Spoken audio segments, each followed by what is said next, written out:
Podcast.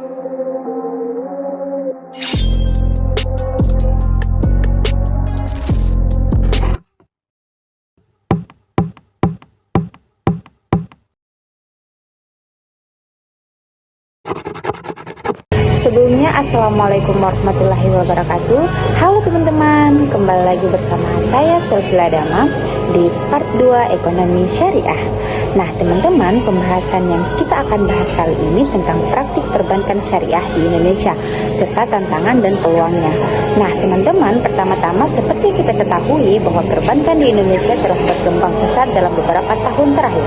Namun terdapat berbagai tantangan dan peluang yang harus dihadapi. Nah teman-teman, pertama-tama kita akan membahas tentang sejarah perbankan syariah. Nah, perbankan syariah adalah sistem perbankan yang beroperasi berdasarkan prinsip-prinsip hukum Islam.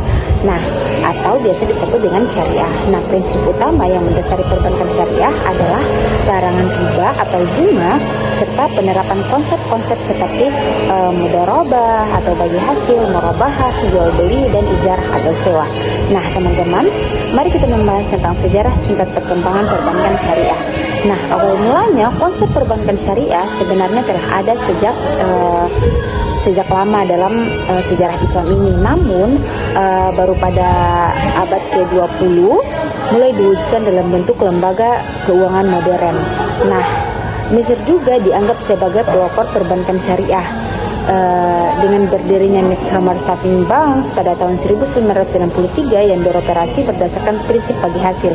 Nah, kemudian ada perkembangan global. Nah, pada tahun 1970-an, beberapa negara Islam mulai mendirikan bank-bank syariah seperti Islamic Development Bank atau IDB yang didirikan pada tahun 1975.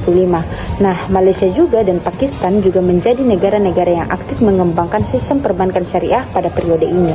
Nah, kemudian perkembangannya di Indonesia, perbankan syariah mulai berkembang pada tahun 1990-an. Nah, bank syariah pertama di Indonesia itu adalah Bank Muamalat Indonesia atau BNI yang didirikan pada tahun 1992. Nah, pendirian BNI ini menjadi tonggak penting dalam sejarah perbankan syariah di Indonesia dan diikuti dengan munculnya bank-bank syariah lainnya. Nah, pada era reformasi dan pertumbuhan, setelah krisis ekonomi pada tahun 1998, perbankan syariah di Indonesia mengalami pertumbuhan yang signifikan. Nah, pemerintah di Indonesia memberikan dukungan melalui regulasi dan kebijakan dan mendorong perkembangan perbankan syariah ini. Nah, kemudian munculnya Undang-Undang Nomor 21 Tahun 2008 tentang perbankan syariah semakin memperkuat landasan hukum bagi operasional bank-bank syariah di Indonesia. Nah, kemudian pada perkembangan terkini untuk bank syariah Indonesia ini,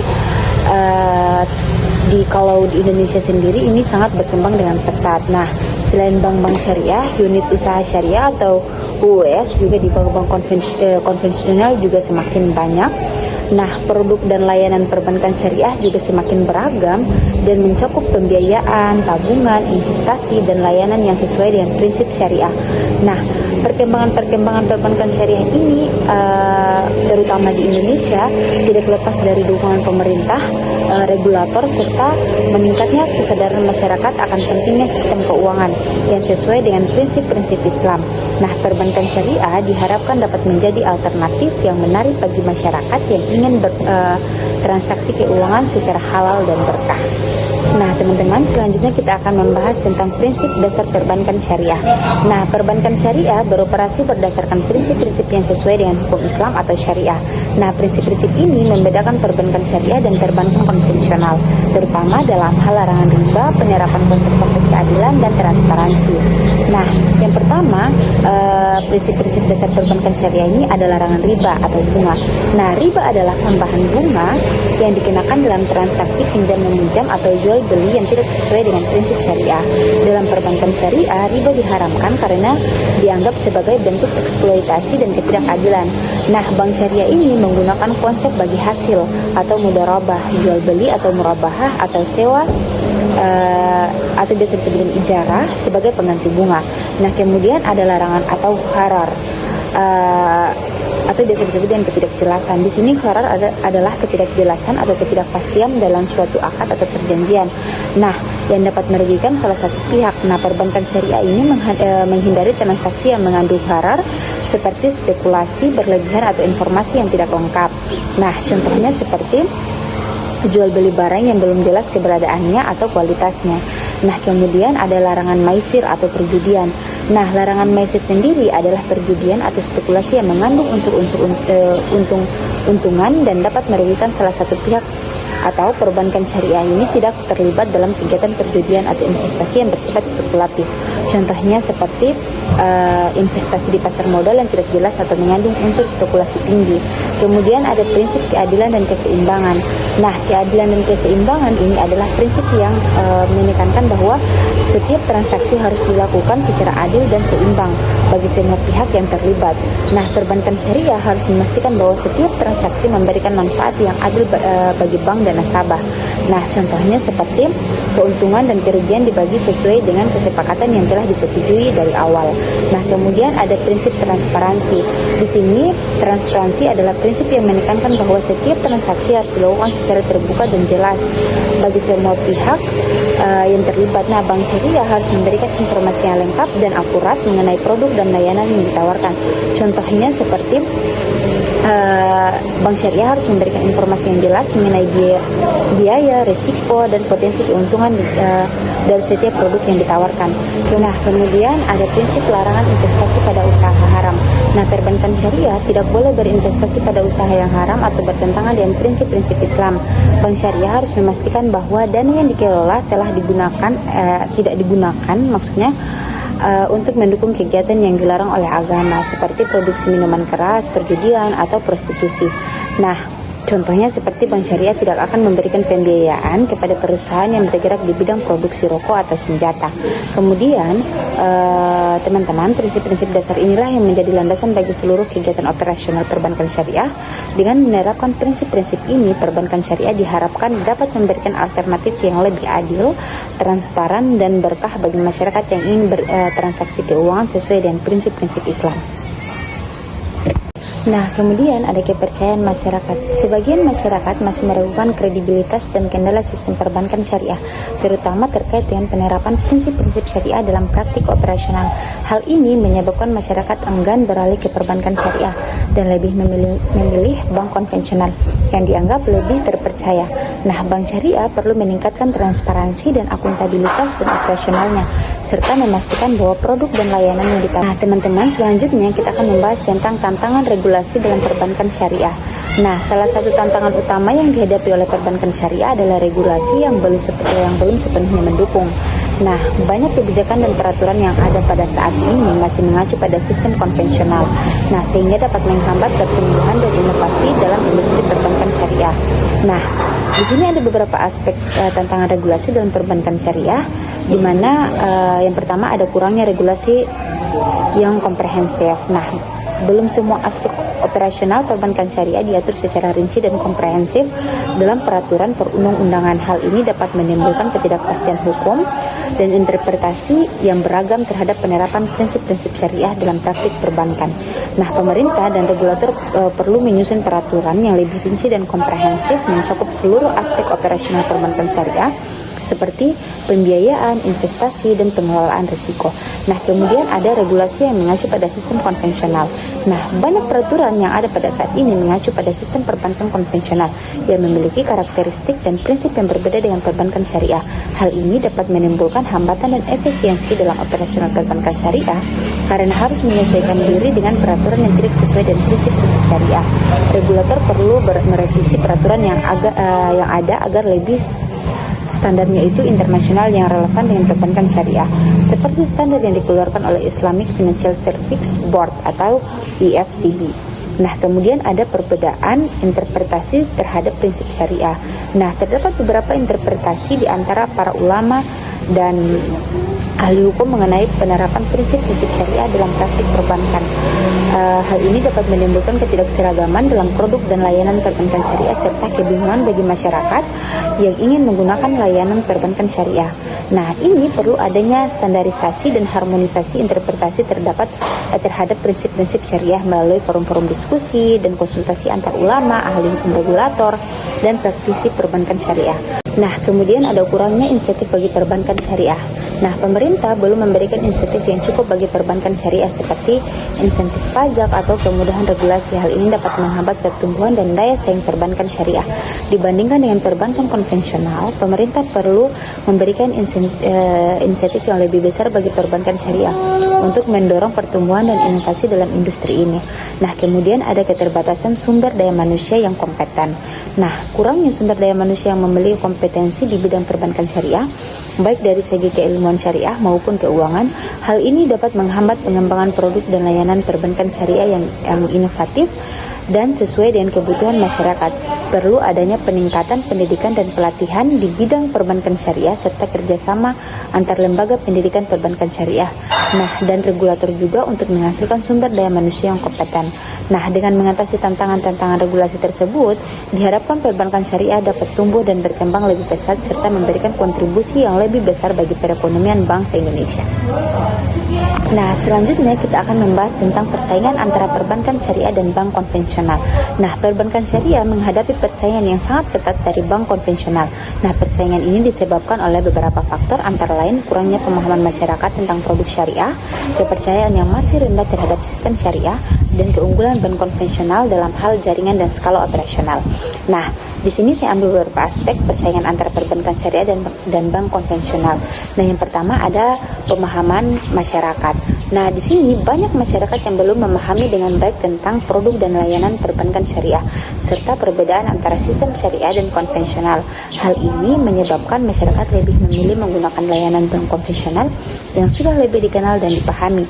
Perlu adanya edukasi dan sosialisasi yang lebih intensif mengenai perbankan syariah, baik melalui media massa, seminar, pelatihan, maupun kegiatan lainnya yang dapat meningkatkan pemahaman masyarakat. Nah, kemudian ada kepercayaan masyarakat. Sebagian masyarakat masih meragukan kredibilitas dan kendala sistem perbankan syariah, terutama terkait dengan penerapan prinsip-prinsip syariah dalam praktik operasional. Hal ini menyebabkan masyarakat enggan beralih ke perbankan syariah dan lebih memilih bank konvensional yang dianggap lebih terpercaya. Bank syariah perlu meningkatkan transparansi dan akuntabilitas dalam operasionalnya, serta memastikan bahwa produk dan layanan yang ditawarkan benar-benar sesuai dengan prinsip. Nah, selain itu perlu adanya pengawasan yang ketat dari regulator dan pengawas syariah atau DPS untuk menjaga kepercayaan masyarakat. Kemudian ada jaringan dan skala operasional. Nah, bank konvensional memiliki jaringan kantor cabang dan ATM yang lebih luas dibandingkan dengan bank syariah. Selain itu, bank konvensional juga memiliki skala operasional yang lebih besar sehingga dapat menawarkan produk dan layanan dengan biaya yang efisien. Hal ini menyebabkan bank konvensional lebih mudah diakses oleh masyarakat dan dapat menawarkan produk dan layanan yang dengan harga yang lebih kompetitif. Bank syariah perlu memperluas jaringan kantor cabang dan ATM serta meningkatkan efisiensi operasional agar dapat bersaing dengan bank konvensional. Selain itu, bank syariah juga memanfaatkan teknologi digital untuk memperluas jangkauan layanan dan mengurangi biaya operasional. Kemudian ada inovasi produk dan layanan. Nah, bank konvensional cenderung lebih besar atau lebih cepat dalam mengembangkan produk dan layanan baru yang sesuai dengan kebutuhan pasar. Hal ini menyebabkan bank konvensional lebih menarik bagi masyarakat yang mencari produk dan layanan yang inovatif dan modern. Nah, bank syariah perlu meningkatkan kemampuan inovasi dalam mengembangkan produk dan layanan yang sesuai dengan prinsip-prinsip syariah, namun tetap menarik dan kompetitif di pasar. Kemudian ada branding dan marketing. Nah, bank konvensional memiliki merek yang lebih kuat dan strategis, pemasaran yang lebih agresif dibandingkan dengan bank syariah. Hal ini menyebabkan bank konvensional lebih mudah diingat dan dipilih oleh masyarakat. Nah, bank syariah perlu membangun merek yang terkuat atau kuat dan melakukan pemasaran yang lebih efektif dan menonjolkan keunggulan dan nilai-nilai yang ditawarkan oleh perbankan syariah seperti keadilan, keberkahan, dan kepedulian sosial. Kemudian untuk dapat bersaing dengan bank konvensional ini sendiri, perbankan syariah perlu meningkatkan pemahaman masyarakat, kepercayaan masyarakat, jaringan dan skala operasional. Kemudian ada inovasi juga produk dan layanan tadi, serta branding dan marketing. Dengan melakukan hal ini, diharapkan perbankan syariah dapat menjadi pilihan yang menarik bagi masyarakat dan memberikan kontribusi yang lebih besar bagi perekonomian di Indonesia. Nah, selanjutnya kita akan membahas tentang peran teknologi dalam perbankan syariah. Nah, teknologi ini memainkan peran yang sangat penting dalam pengembangan perbankan syariah. Nah, penggunaan digitalisasi dan aplikasi mobile dapat meningkatkan aksesibilitas dan efisiensi layanan serta memberikan pengalaman yang lebih baik bagi nasabah tersebut. Nah, beberapa aspek peran penting dalam peningkatan teknologi dalam perbankan syariah ini saya ambil beberapa. Yang pertama ada peningkatan aksesibilitas, yang kedua ada peningkatan efisiensi layanan, yang ketiga ada pengembangan produk dan layanan inovatif, yang keempat ada peningkatan keamanan dan kepercayaan, yang kelima ada pengurangan biaya operasional. Nah, biaya operasional bank syariah ini relatif lebih tinggi dibandingkan dengan bank konvensional. Teknologi dapat membantu mengurangi biaya operasional melalui otomatisasi operasional. Nah, prosesnya juga bisa digitalisasi dokumen dan penggunaan cloud computing. Nah, contohnya nih seperti penggunaan cloud computing untuk menyimpan data dan aplikasi penggunaan otomatisasi proses untuk mengurangi kebutuhan tenaga kerja. Nah, dengan memanfaatkan teknologi secara optimal, perbankan syariah dapat meningkatkan daya saing yang memperluas jangkauan layanan dan memberikan kontribusi yang lebih besar bagi perekonomian Indonesia. Selanjutnya kita akan membahas tentang inovasi produk dalam perbankan syariah. Nah, inovasi dalam produk syariah sangat penting untuk menarik minat nasabah dan memenuhi kebutuhan keuangan masyarakat yang beragam. Nah, produk seperti fintech syariah, pembiayaan mikro syariah, dan investasi berbasis syariah dapat menjadi solusi untuk memenuhi kebutuhan keuangan masyarakat yang beragam. Nah, di sini ada beberapa aspek yang saya ambil tentang inovasi produk dalam perbankan syariah. Nah, yang pertama ada fintech syariah atau keuangan teknologi syariah, kemudian ada pembiayaan mikro syariah, kemudian yang ketiga ada investasi berbasis syariah, kemudian yang keempat ada asuransi syariah atau takaful, kemudian yang kelima ada wakaf produktif. Nah, dengan terus berinovasi dalam produk dan layanan ini, perbankan syariah dapat menarik minat nasabah baru dan memenuhi kebutuhan keuangan masyarakat yang semakin beragam. Nah, selanjutnya kita akan membahas tentang peluang pasar perbankan syariah. Nah, teman-teman, Indonesia ini memiliki populasi muslim terbesar di dunia yang merupakan potensi pasar yang sangat besar bagi perbankan syariah.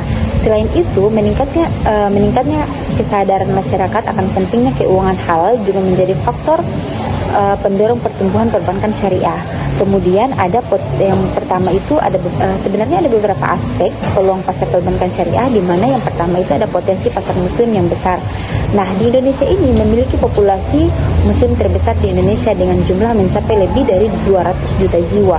Nah, sebagian besar masyarakat muslim di Indonesia memiliki preferensi untuk menggunakan layanan keuangan yang sesuai dengan prinsip-prinsip syariah.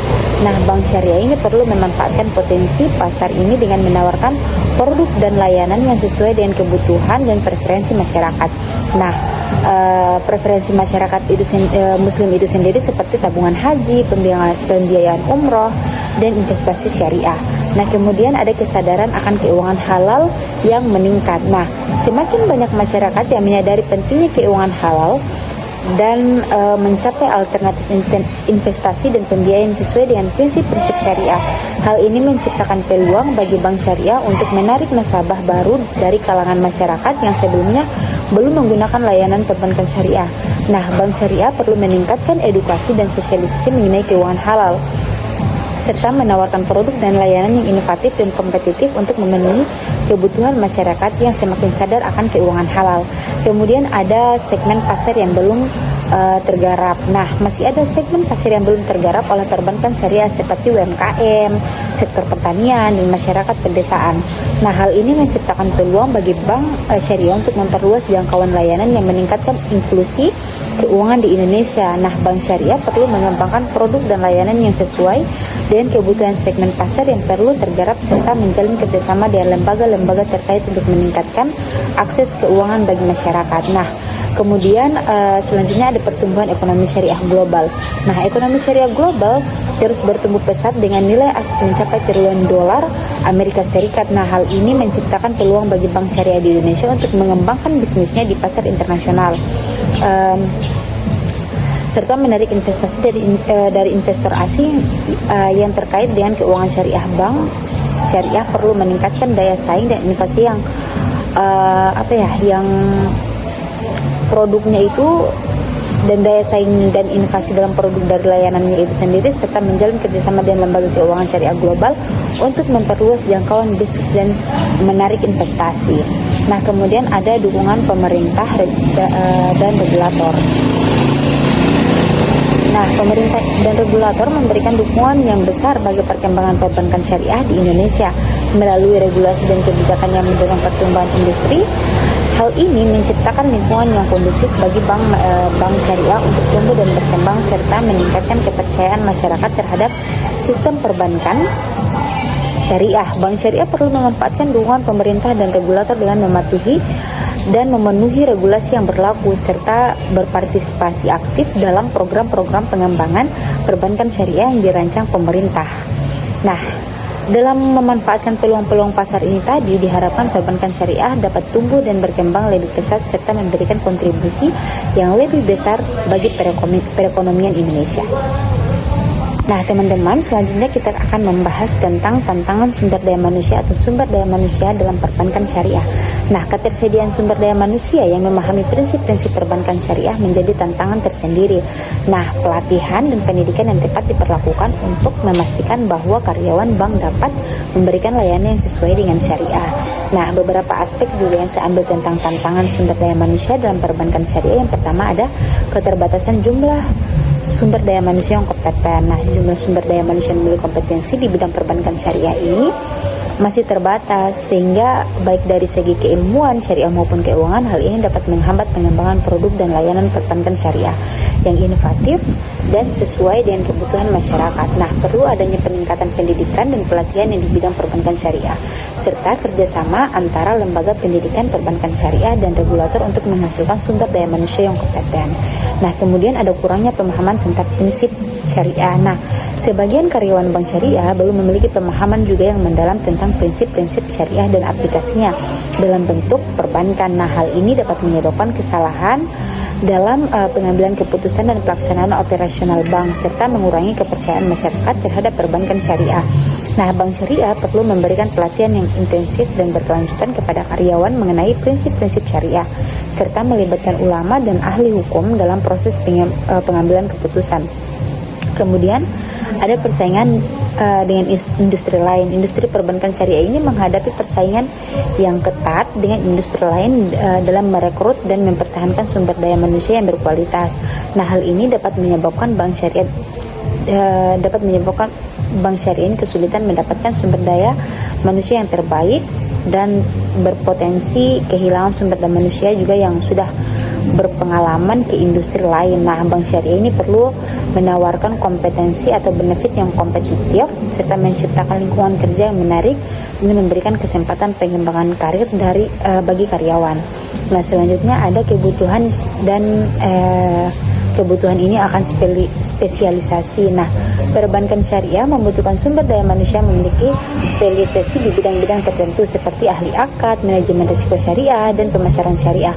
Nah, kurangnya sumber daya manusia yang memiliki spesialisasi ini dapat menghambat pengembangan produk dan layanan perbankan syariah yang kompleks dan inovatif. Nah, bank syariah perlu memberikan pelatihan yang spesifik dan berfokus pada bidang yang dibutuhkannya, serta menjalin kerjasama dengan lembaga pendidikan dan mengembangkan program studi yang relevan.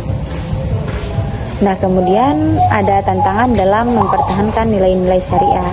Nah, bank syariah perlu memastikan bahwa seluruh karyawannya menjunjung tinggi nilai-nilai syariah dalam menjalankan tugas dan tanggung jawabnya. Jika nilai-nilai syariah tidak dipegang teguh, hal ini dapat merusak citra dan reputasi bank syariah. Nah, bank syariah ini perlu menanamkan nilai-nilai syariah kepada seluruh karyawannya sejak awal rekrutmen, serta memberikan pelatihan dan pembinaan secara berkala untuk memperkuat nilai-nilai tersebut. Nah, dengan mengatasi tantangan-tantangan SDM ini atau dengan adanya pengatasan ini diharapkan perbankan syariah dapat memiliki SDM yang kompeten atau berintegrasi atau berintegritas juga, dan mampu memberikan layanan yang memiliki layanan yang berkualitas dengan prinsip-prinsip syariah tersebut.